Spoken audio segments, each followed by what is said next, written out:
Hello everybody, we have a game with the white pieces against Spider Necro Nosferatu, rated 906. Now we're at a new tier, the 900. I mean, we're not, but he is.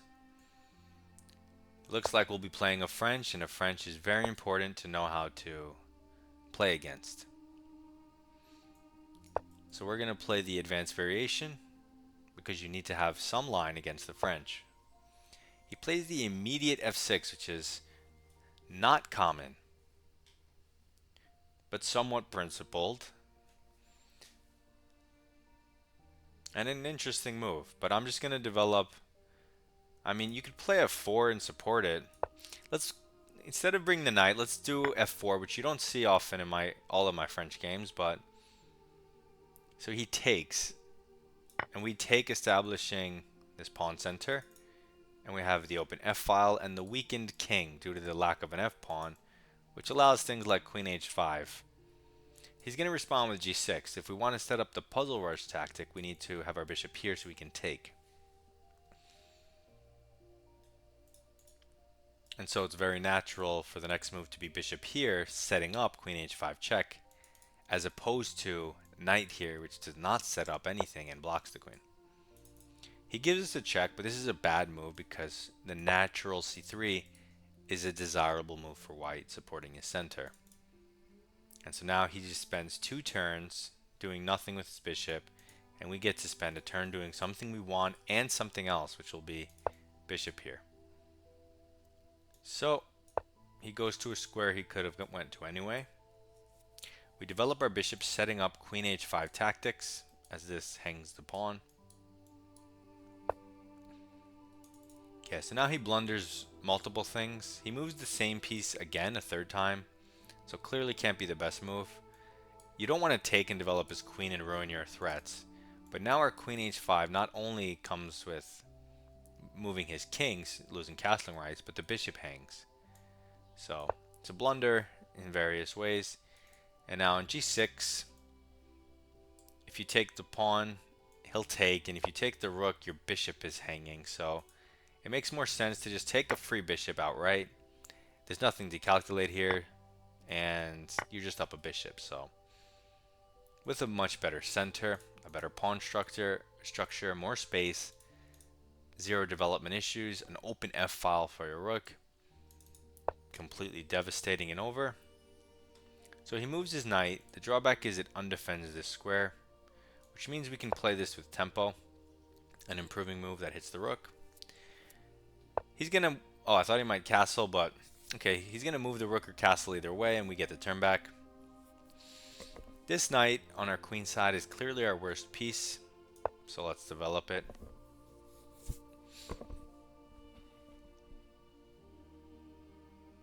This king's knight has a clear route with decent prospects. And black has nothing to do but play c5 at some point, which, I mean, it isn't really ever going to do anything, but otherwise you just sit and wait to lose the game, which is what he is going to do anyway. So he develops the knight, but doesn't create any threats, and it's possible that we can hunt it one day. But for the time being, I'm just going to do this move which lifts my king up. It covers this square. I'm not going to need to castle due to this closed nature, endgame nature, no queens. It covers a lot of squares. The king is a powerful piece. And so moving it up 1 is another layer of protection for my position. And I can always develop the knight next, and the rook to the f file. And I have a clear, even if you give this position to a 1200, it'll be clear what the next 4 or 5 moves are, because you're just going to develop to the natural squares. So there's not much to think about or to mess up. So he develops his knight. Instead of playing c5, this has no purpose, no function. We can simply develop.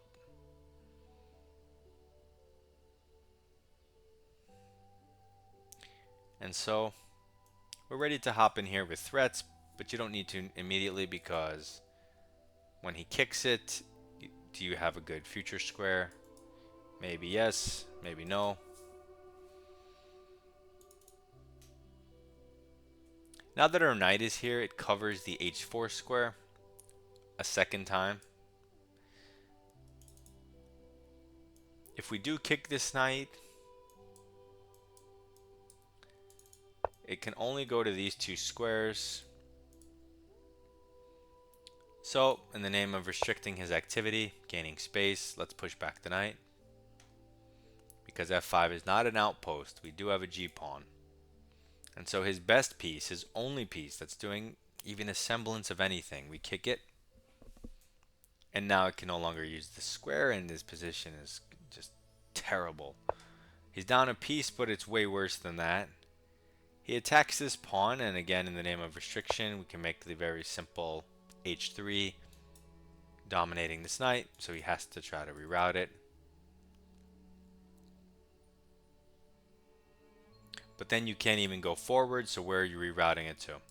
And that's the problem with not having space, is you don't have squares. So he pushes this pawn, which hangs this pawn, and it hangs this pawn. So why did he do that?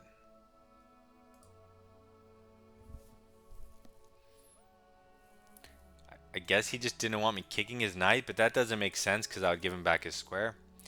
So I'm just going to improve my knight and take free stuff.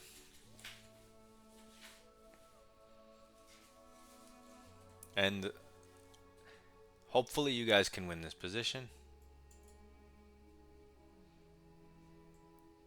His knight's toast, his pawn's toast, his bishop can't get out. He finally sacks his rook for my very restrictive bishop.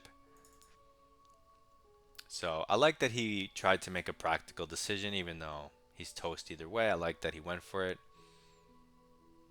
I like that he's not afraid and he has understanding. So he pushes in the center, which opens his bishop and develops his knight. So it's a good practical try from this guy. But since we're up everything, I mean, we can just take and trade stuff.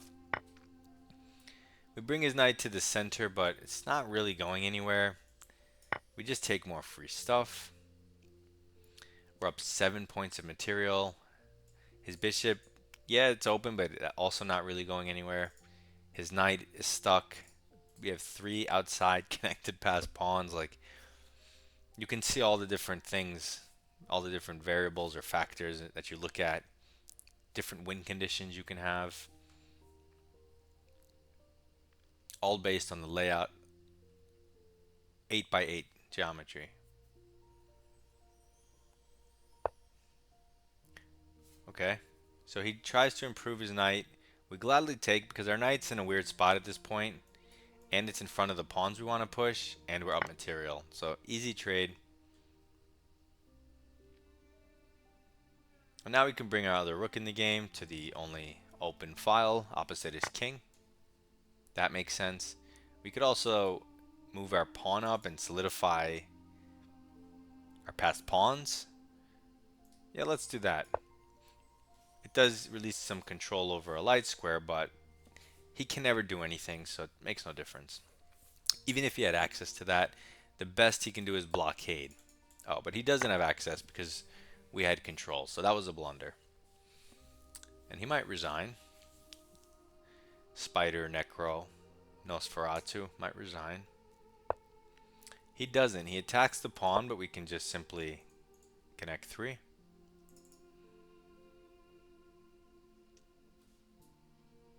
And now the game is over. We can do any number of things, but we'll start by improving the knight, offering the trade. And then you can put the second rook on the G file and push these pawns to promotion.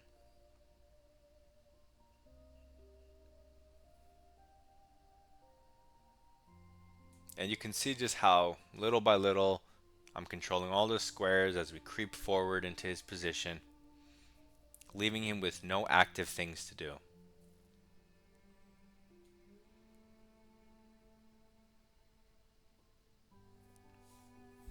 Spider Necro was taken out by the pigeons.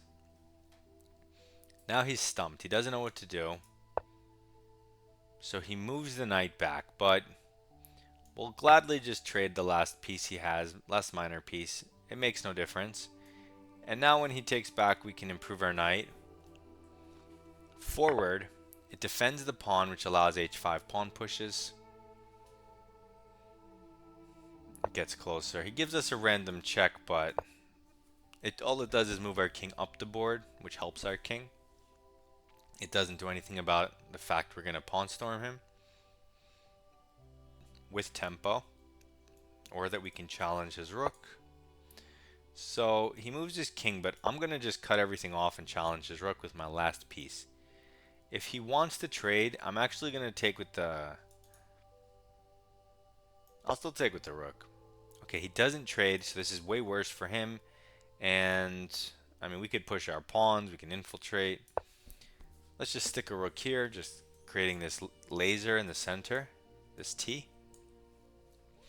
Now his rook and king can't cross the barrier. It's too strong. I'm not going to take with the knight, even though that's the natural looking move. One, because of this pin, and two, it undefends the pawn that I want defended so I can push. So I'm going to take with the pawn. Of course, you have a number of moves here. Your position is crushing.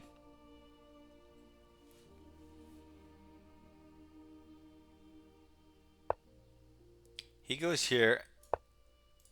And we could have tried to create a mating net by lifting our king, but we'll just check him. He has to go here, and we'll just keep pushing. I mean, we could make a mating net, but I'm not going to. Just keep pushing. Even if he goes back, we'll just push again.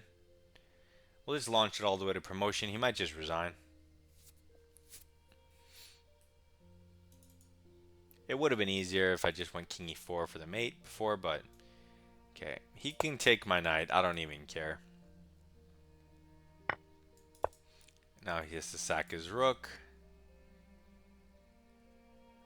And now what's funny is a lot of people, let's say you have 6 seconds on your clock, they would panic here, right? They would start moving the rooks, trying to do whatever.